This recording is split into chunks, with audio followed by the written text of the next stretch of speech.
السلام علیکم ورحمۃ اللہ وبرکاتہ۔ حضرات، ہم اور آپ پچھلے کئی دن سے سوشل میڈیا پر ایک ہنگامہ برپا دیکھ رہے ہیں کہ جناب مفتی حنیف قریشی صاحب اور جناب انجینئر محمد علی مرزا کے بیچ میں مناظرہ ہونے والا ہے 26 نومبر کو،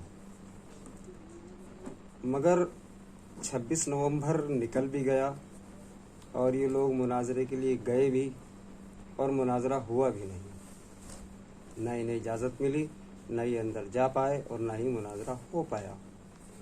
مگر اب میں آپ کو صرف اتنا بتانے والا ہوں کہ جناب مفتی محمد حنیف قریشی صاحب اور ہمارے ایک یوٹیوبر ہیں بہت بڑے، جن کو ہم لوگ اویس ربانی صاحب کے نام سے جانتے ہیں، بہت اچھے آدمی ہیں، دل سے قدر کرتے ہیں ہم ان کی، بہت اچھے پوسٹ کارڈ کرتے ہیں وہ، اور ان سے ہمیں کافی کچھ سیکھنے کو ملتا ہے۔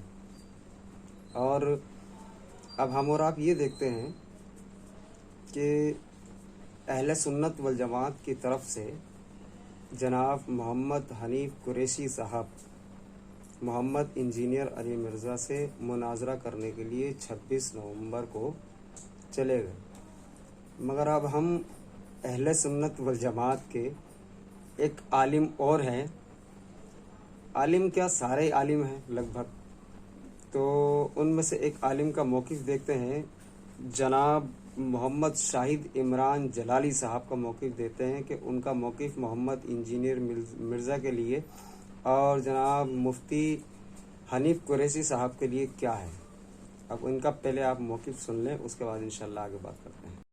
بسم اللہ الرحمن الرحیم، والصلاۃ والسلام علی سید الانبیاء والمرسلین وعلی آلہ واصحابہ وآل بیتہ اجمعین۔ سامعین و ناظرین، 26 نومبر کے حوالہ سے جو کہ ایک پری پلاننگ مناظرے کی آب و ہوا کریٹ کی گئی، جو کہ کرنے والے کروانے والے ان سب کی ملی بھگت سے یہ ایک عوام اہل سنت کی نظروں میں دھول جھونکنے کے لیے یہ سب کچھ کیا گیا۔ گستاخی صحابہ حنیف قریشی اور جونیئر مرزا جیلمی کے مابین جس شخص نے یہ اپنی طرف سے اعلان کیا، اویس ربانی اس کا نام ہے، جو کہ رفضی نظریات کا حامل، کل ہمارے ایک نوجوان صحافی محمد سفیان رضا صاحب نے اس کے حوالہ سے کافی جو انکشافات کیے کہ سیدی کنز العلماء امام جلالی ذی تشرفہ کے حوالہ سے اس نے جو بکواسات کی وہ بھی آپ نے سنی۔ تو ایسا شخص جو کہ رفضی نظریات کا حامل ہے اور رفضی نظریہ رکھنے والا ہے، وہ اہل سنت و جماعت کی طرف سے اپنے آپ کو وہ وکیل بنا کر ایک مناظرہ کروانے کے درپیش ہوا ہے۔ تو آج وہ حنیف قریشی کے گھر پہنچا اور وہاں اس کو ساتھ لے کر وہ جیلم کی طرف روانہ ہو رہا ہے۔ اول وقت میں ہم آلموسٹ یہاں پہ مفتی حنیف قریشی صاحب کے گھر آ چکے ہیں۔ السلام علیکم، ماشاءاللہ ماشاءاللہ۔ جی مفتی صاحب تیار ہیں؟ جی میں پہنچ رہے ہیں جناب۔ جبکہ کل تک اس کا یہ بیان تھا کہ میں جیلم مرزا جونیئر کی اکیڈمی نہیں جاؤں گا، ماحول ایسا بن گیا ہے اور وہاں کے جو حضرات ہیں، جو اس کے اسٹوڈنٹس ہیں، وہ مجھے تھریٹ کر رہے ہیں، مجھے دھمکیاں دے رہے ہیں، لہٰذا میں تو اب سوچنے پہ مجبور ہو گیا ہوں کہ میں کن چکروں میں پڑ گیا ہوں۔ یعنی کل تک وہ جیلم جانے کے لیے تیار نہیں تھا۔ 26 تاریخ کو آپ آ رہے ہیں جیلم؟ کیا کہتے ہیں آپ؟ میری ضرورت ہے؟ میرے خیال ہے ضرورت نہیں ہے، میں نہ جاؤں تو کام ہو جانا۔ میں ننھی سی جان ہوں، میں اتنی ساری خوف زدہ فضا کے گرد میں رہ نہیں سکتا، اتنا مجھے ڈرا دھمکا دیا گیا ہے۔ تو فضا ایسی ہے کہ جی بہت مشکوک ہے کہ میں آؤں کہ نہیں آؤں۔ میں خود کئی مرتبہ سوچتا ہوں کہ میں کن چکروں میں پڑ گیا ہوں۔ میرا کام دین کی خدمت کرنا، پروگرامز کرنا ہے۔ اور آج وہ کراچی سے راولپنڈی اور پھر حنیف قریشی کو ساتھ لے کر وہ جیلم جانے کے لیے اپنے آپ کو آمادہ کر چکا ہے۔ یہاں ایک چیز میں نے عوام سنت کی خدمت میں یہ گزارش کرنی ہے کہ کروانے والا تو غیر جانبدار ہوتا ہے، یعنی یہ اس چیز کی دلیل ہے جو میں نے کہا تھا کہ یہ مناظرہ کرنا یا کروانا، یہ دونوں ان کی ملی بھگت، یہ سب کچھ ہو رہا ہے۔ حنیف قریشی ہو، مرزا جیلمی ہو، یا یہ اویس ربانی ہو، ان کے نظریات ایک جیسے ہیں۔ تو اویس ربانی کا کراچی سے راولپنڈی پہنچنا اور حنیف قریشی کو ساتھ لے کر وہاں جانے کے لیے اپنے آپ کو آمادہ کرنا، تیار کرنا، اور حنیف قریشی کو ساتھ لے کر جانا، جبکہ اس کو تو چاہیے یہ تھا کہ اگر یہ حقیقت میں کچھ اصلاح کی نیت سے یہ کر رہا تھا، اس کو چاہیے یہ تھا کہ یہ دونوں طرف سے کسی کی دڑا بازی نہ کرتا، یعنی اس کا کراچی سے حنیف قریشی کے پاس جانا یہ اس کی دلیل ہے کہ یہ سارا ملی بھگت سے ہو رہا ہے. اور آگے جو مرزا جیلمی ہے، جونیئر انجینئر مرزا جیلمی، چونکہ وہ بھی ان کا نظریات کا حامل، ان کا حامی ہے، تو لہٰذا یہ ایک سب پروپیگنڈا ہے. عوامی اہل سنت سے باخبر رہیں.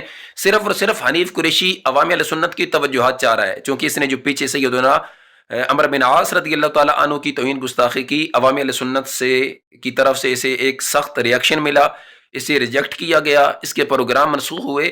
تو یہ اس نے ملی بھگت سے اس اویس ربانی نامی رافضی نظریات کے حامل شخص کو دوبارہ سے کہا کہ کسی ذریعہ مجھے دوبارہ سے عوامی اہل سنت کی نظروں میں کچھ اس طرح کا ماحول کریٹ کر تاکہ مجھے دوبارہ سے میرے پروگرام وغیرہ سیدھا ہونا شروع ہو جائے. تو اس طرح کا ماحول بنایا گیا. وگرنہ حنیف قریشی کو میں نے پہلے بولا تھا کہ اس کا کوئی ایک بیان، کوئی ایک کلپ مرزا جیلمی کے جواب میں آج تک ہمیں دیکھنے کو نہیں ملا.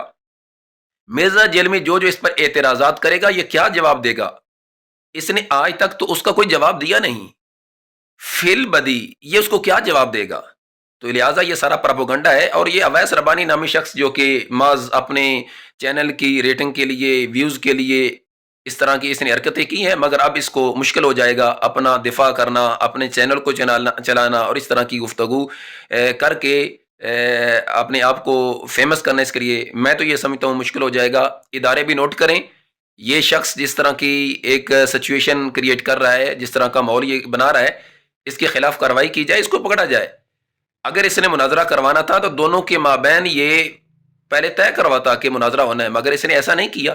یہ یک طرف اس نے کارروائی کی، اپنی طرف سے اعلان کیا، اگرچہ ان کی میٹنگ تھی مگر یک طرف اس لیے کی تاکہ عوام مزید ایک جو ہے وہ شش و پنج میں پڑ جائے اور مزید ان کے اندر ایک تجسس پیدا ہو جائے، یہ کیا ہونے والا ہے، کیا ہونے والا ہے. اللہ ہم سب کو عقائد اہل سنت پر استقامت نصیب فرمائے. جتنے بھی رفضی عقائد و نظریات کے حامل لوگ ہیں، اللہ ان کے شر. ہم نے اور آپ نے ابھی جناب محمد شاہد عمران جلالی کو سنا، انہوں نے اپنا موقف رکھا، مگر ہم اور آپ چاہتے تو یہی تھے کہ یہ دونوں آپس میں بیٹھ جائیں اور بیٹھ کر کسی بات کو اور اس مسئلے کو سلجھا دیں، لیکن یہ مسئلہ اتنی جلدی سلجھنے والا ہے نہیں. مگر میری شکایت انجینئر محمد علی مرزا صاحب سے بہت ہے، بہت شکایت. وہ اس لیے کہ کاش ایک بار آپ نے ان سے حنیف قریشی صاحب سے، مفتی صاحب سے بات کر لی ہوتی تو ہمیں پتہ تو لگ جاتا کہ بھئی ان کے پاس کیا کیا دلائل ہیں. یہ آخر چشتی رسول اللہ کا کہ کیا دلائل لے کر آتے ہیں، اور جو کتابوں میں درج ہے اگر وہ انہوں نے نہیں کہا ہے یا اس میں ڈال دیا گیا ہے تو بھئی کم سے کم ان سے یہ بات تو واضح ہو جاتی کہ یہ کتابوں میں غلط لکھا ہے. کم سے کم ان کی ان کو جو چھاپا جا رہا ہے اور اس میں جو لکھا ہوا ہے، کم سے کم وہ عبارتیں ان کتابوں سے نکالی جائیں تاکہ کسی ولی کے اوپر کوئی تہمت دوبارہ اس طریقے سے نہ لگ پائے، اور ہمیں اور آپ کو بھی پتہ لگ جائے کہ بھئی اللہ کے ولی اس میں کی گستاخانہ باتیں کبھی نہیں کر سکتے. تو انجینئر محمد علی مرزا صاحب، میری آپ سے درخواست ہے، یہ تو نہیں، خیر آگے کبھی اگر موقع لگے تو میری اس شکایت کو آپ ضرور دور کر دیں. السلام علیکم ورحمۃ اللہ وبرکاتہ.